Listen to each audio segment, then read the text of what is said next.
সকাল বন্ধুরা, আশা করি তোমরা প্রত্যেকে যে যেখান থেকে আমার ভিডিওটি দেখছো ঈশ্বরের আশীর্বাদে প্রত্যেকে খুবই ভালো আছো এবং সুস্থ আছো। আমিও কিন্তু বেশ আছি। উদিতার হ্যাপি ফ্যামিলিতে আরও একটি নতুন ভিডিওর সাথে আমার সকল বন্ধুদের অনেক অনেক ভালোবাসা ও ওয়েলকাম। আজকের ভিডিওটা একটু অন্যরকমভাবেই শুরু করলাম। তারপরে যে মাম্মামকে কিন্তু ঘুম থেকে তুলে দিয়েছি আর এখন সময় হয়ে গেছে সকাল 6টা। মাম্মামকে স্কুলে পাঠাবো, তার জন্য এই যে মাম্মামের বইটা গুছিয়ে নিচ্ছি। তবে আমি কিন্তু মাম্মামকে জোর করেই ঘুম থেকে তুলে দিয়েছি। তবে অনেক বাচ্চারও রয়েছে জোর করে ঘুম থেকে উঠিয়ে দিলে বাচ্চাটা প্রচুর কান্নাকাটি করে, কারোর কাছে যেতে চায় না। তবে আমার মাম্মাম কিন্তু সেদিক দিয়ে অনেকটা ভালো, আর ওর কোথাও যাওয়ার কথা বললে ও কিন্তু আরও ঘুম থেকে উঠে বসে পড়ে। এই জিনিসটা আমার খুবই ভালো লাগে। তাছাড়া আমার মাম্মাম কিন্তু প্রত্যেকটা বাচ্চার তুলনায় অনেক বেশি বাচ্চাদের সঙ্গে বা বড়দের সঙ্গে মিশে যেতে পারে।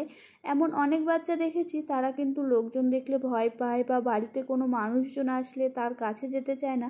তবে আমার মাম্মাম কিন্তু পুরোটাই তার উল্টো। আমার মাম্মাম মানুষজন অনেক বেশি ভালোবাসে এবং অন্যান্য অচেনা মানুষদের খুব সহজেই আপন করে নিতে পারে। মাম্মামকে খাইয়ে এখন আমি মাম্মামের ব্যাগটা গুছিয়ে নিচ্ছি। আর মাম্মামকে আজ আমি ম্যাগি খাইয়ে পাঠিয়েছি আর মাম্মামের স্কুলে টিফিনে দিয়েছি অরিও বিস্কিট। মাম্মাম এখন মাম্মামের বাবার সঙ্গে স্কুলে চলে যাবে। মাম্মাম কিন্তু মাম্মামের বাবার সঙ্গেই বেশি স্কুলে যায়, আমি খুব একটা যাই না। তবে মাম্মাম যখন বায়না করে তখন কিন্তু মাম্মামের বায়না মেটাতে আমাকে মাঝে মাঝে আনতে যেতে হয়। এখন সময় হয়ে গেছে সকাল 8টা। মাম্মামকে স্কুলে পাঠিয়ে একদম স্নান করে আমি কিন্তু রান্নাঘরে চলে এসেছি। আর রান্নাঘরে এসে প্রথমেই চাটা করে নিচ্ছি। প্রথমে লিকার চাটা করে নিচ্ছি, তারপরে দুধ চা করে নেব। আর এই সাইডে আমি কিন্তু দুধ গরম করতেও বসিয়ে দিয়েছি। আর সত্যি কথা বলতে কি, বিয়ের আগে না চা খাওয়া অভ্যাস ছিল না। এই বিয়ের পরে চা খেতে খেতে এমন একটা অভ্যাস হয়ে গেছে, সে লিকার হোক বা দুধ চা না খেলে না ভালোই লাগে না। আর সকালটা না চা দিয়েই শুরু হয়, আর যেদিন সকালে চা খাই না সেদিন আর কিছুই ভালো লাগে না। আজ আবার ইচ্ছা হলো একটু দুধ চা খাই, তাই এখানে আমার জন্য একটা দুধ চা রেখে দিয়েছি আর বাবার জন্য করেছি। আমাদের বাড়িতে না ওই বাবাই শুধু দুধ চা খায়, আর তেমন একটা কেউ খায় না। আর আমাদের যদি কখনো ইচ্ছা হয় তাহলেই খাই। আর এদিকে আমার কিন্তু সকালের রান্নাবান্নাটা হয়ে গেছে। সকালের রান্নাবান্না করে ওই যে বেশ কিছু বাসনপত্র হয়েছিল, সেই বাসনপত্রগুলো এখন আমি ধুয়ে নিচ্ছি। যে সকল বন্ধুরা এখন আমার ভিডিওটি দেখছো সেই সকল বন্ধুদের কাছে অনুরোধ করছি, ভিডিওটি দেখার শুরুতে অবশ্যই একটি লাইক দিয়ে দেখা শুরু করো। আর ভিডিওটি দেখার শেষে ছোট্ট করে একটি মিষ্টি কমেন্ট করে জানিও আমার আজকের ভিডিওটি তোমাদের কেমন লাগলো। আমার যে সকল বন্ধুরা আমার ভিডিওটি দেখছো অবশ্যই আমার চ্যানেলটিকে সাবস্ক্রাইব করোনি, সেই সকল বন্ধুদের কাছে অনুরোধ করছি আমার চ্যানেলটিকে সাবস্ক্রাইব করে আমার পরিবারের একজন হয়ে যাও। আর মিষ্টি করে একটা কমেন্ট করে দিয়ে যাও বন্ধুরা, সেই কমেন্টের ভিত্তিতে আমি কিন্তু পৌঁছে যাব তোমাদের পরিবারে ঠিক নিয়ম মেনে। তাছাড়া প্রত্যেকটা জিনিসেরই না একটা নিয়ম রয়েছে, আর নিয়ম ছাড়া আমি যদি তোমাদের পরিবারে গিয়ে চ্যানেলটিকে সাবস্ক্রাইব করি বা তোমরা আমার চ্যানেলটিকে সাবস্ক্রাইব করে দাও, সেই সাবস্ক্রাইবটা কিন্তু তুলে নেওয়া হয় ইউটিউব থেকে। তাই ঠিক নিয়ম মেনে আমি কিন্তু তোমাদের পরিবারে গিয়ে তোমাদের চ্যানেলটিকে সাবস্ক্রাইব করে তোমাদের একটি কমেন্ট করে জানিয়ে আসবো যে আমি তোমাদের পরিবারের নতুন বন্ধু হলাম। তোমাদের সঙ্গে কথা বলতে বলতে আমার খাটটাকে কিন্তু মুছে নেওয়া হয়ে গেছে। আর প্রতিদিন একটু আলতো হাতে মুছে নিলে না অতটা নোংরা হয় না, আর জিনিসটা দেখতেও বেশ ভালো লাগে। এখন এই যে আমি বেড কভারটা পেতে নেব।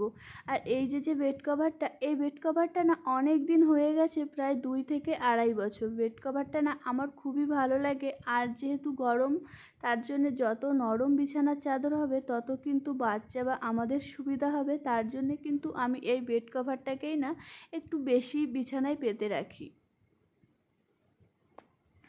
প্রতিদিনের মতন সেম প্রসেসে আমি কিন্তু বিছানার চারধারটা গুজে নেব। আর এই চারধারটা গুজে নিলে না বিছানার চাদরটা গুটিয়ে যায় না, আর বিছানার চাদরটা দেখতে বেশ ভালোই লাগে। তারপর এই যে আমি সকালবেলা ঘুম থেকে উঠেই মাম্মামকে স্কুলে পাঠানোর আগেই বালিশের কভারগুলো খুলে রেখেছিলাম, আর সেইগুলো ভিজিয়ে তো ধুয়ে দিয়েছি।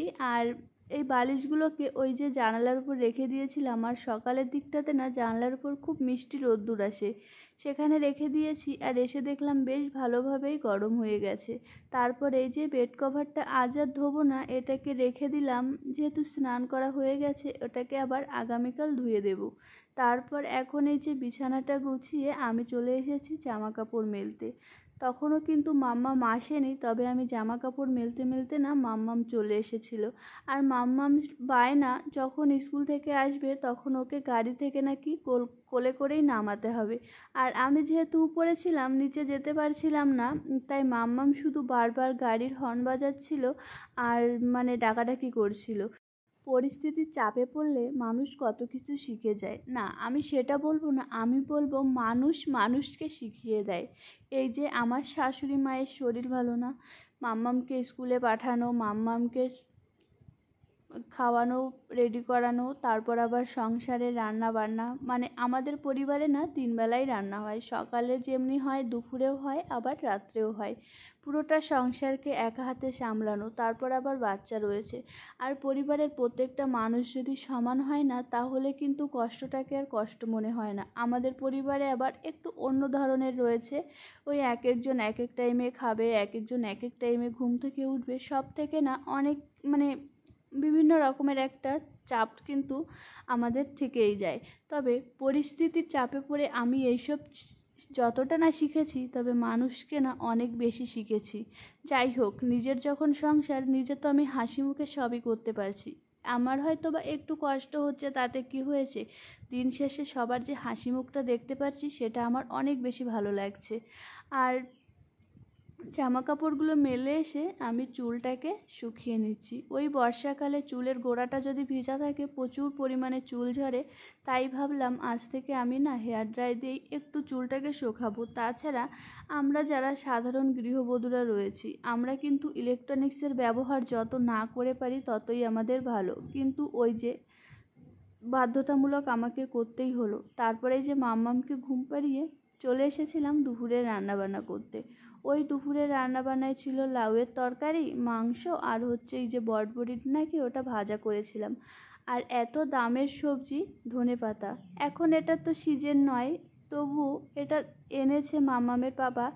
আর সেটাতে দেখলাম মাটি ছিল, তাই ধুয়ে আগের দিন আমি কেটে কৌটা ভরে ফ্রিজে রেখে দিয়েছিলাম। তবে এখন ওটা সিজনের না হলেও ওটা যখন তরকারিতে মাছের ঝোলে দেওয়া হলো, সেটার স্বাদ কিন্তু বেশ ভালোই হয়েছিল। আর এখানে আমি কিন্তু মাংসটাকে বসিয়ে দিয়েছি। আর আমার যে কড়াইটাকে তোমরা দেখতে পাচ্ছ চারিধারটা একটু কালো কালো হয়ে গেছে, তার কারণ নিজের সংসার হলে কি হয়, নিজেরা তো আর করি না, ওই মানে কাজের দিদি আছে তারাই করে দেয়। আর তারা অন্যের জিনিস কেন এত ভালো করে পরিষ্কার করবে, যতটুকু তাদের করতে হবে ঠিক ততটুকুই কিন্তু তারা করে। আর যেহেতু আমি নিজে করতে পারি না, তার জন্য একটু এরকম কালো কালো রয়েছে। সেটার জন্য আবার কেউ কিছু বাজে ভেবো না যে কেমন বাজে কড়াই। তারপর এখানে যে আমার মাংসটা প্রায় হয়ে গেছে কষানো, আর এদিকে আমি কিন্তু গরম জলটা করে নিয়েছি। আর একটা দিদিভাইয়ের ভিডিওতে দেখেছিলাম, দিদিভাই না গ্যাসের পাশে রেখে দিয়েছিল এই গরম মশলা, গোটা গরম মশলা, সেটাকেও আমি রেখে দিয়েছিলাম। আর সেই গোটা গরম মশলাটা বেটে আমার ওই যে ওরকম গুঁড়ো গুঁড়ো হয়েছে। তবে ওটা হামানদিস্তায় বাটলে পরে কিন্তু আরও ভালো একদম গুঁড়ো গুঁড়ো হয়ে যেত, আমি শিলনোড়ায় বেটেছিলাম তাই ওই রকম হয়েছে। আর এটা শ্রাবণ মাস, বাংলাতে রয়েছে শ্রাবণ মাস আর ইংরেজিতে রয়েছে জুলাই মাস। আমরা প্রত্যেকেই কম বেশি জানি শ্রাবণ মাসটা হচ্ছে মহাদেবের জন্ম মাস। অনেকে দেখি এই শ্রাবণ মাসে না কাচের চুড়ি হাতে পরে সবুজ কালারের, কেন পরে সেটা আমি জানি না। তবে অনেককে জিজ্ঞেস করাতে অনেকে বলেছে শ্রাবণ মাসে কাচের চুড়ি পরলে নাকি স্বামী সন্তান সংসারের কল্যাণ হয়। তাই আমিও মামামের পাপাকে বললাম আমাকে কিছু কাচের চুড়ি এনে দাও না, আমি হাতে পরি। আর মামামের পাপা না এই কাচের চুড়িটা খুব পছন্দ করে, আমারও খুব ভালো লাগে, তাই মামামের পাপাকে একবার বলাতেই মামামের পাপা এনে দিল। তবে এটা কিভাবে পরতে হয়, পরার কোনো নিয়ম আছে কি না আমি কিন্তু কিছুই জানি না। বন্ধুরা, তোমরা যদি কেউ জেনে থাকো অবশ্যই আমাকে একটু কমেন্ট করে জানিও। আর ভিডিওর শেষ পর্যায়ে কিন্তু আমি চলে এসেছি, এই পর্যন্ত আমার যে সকল বন্ধুরা আমার পাশে আছো সেই সকল বন্ধুদের অনেক অনেক ভালোবাসা। তোমরা আমার পাশে থেকো, আমিও কিন্তু তোমাদের পাশে আছি। আর ভিডিওটি আমি এখানেই শেষ করব। তোমরা যে যেখানে থেকো ভালো থেকো এবং সুস্থ থেকো। আগামীকাল মামামের স্পেশাল ভিডিও নিয়ে তোমাদের সামনে আসছি। তোমরা দেখতে থেকো আর পাশে থেকো। টাটা বন্ধুরা।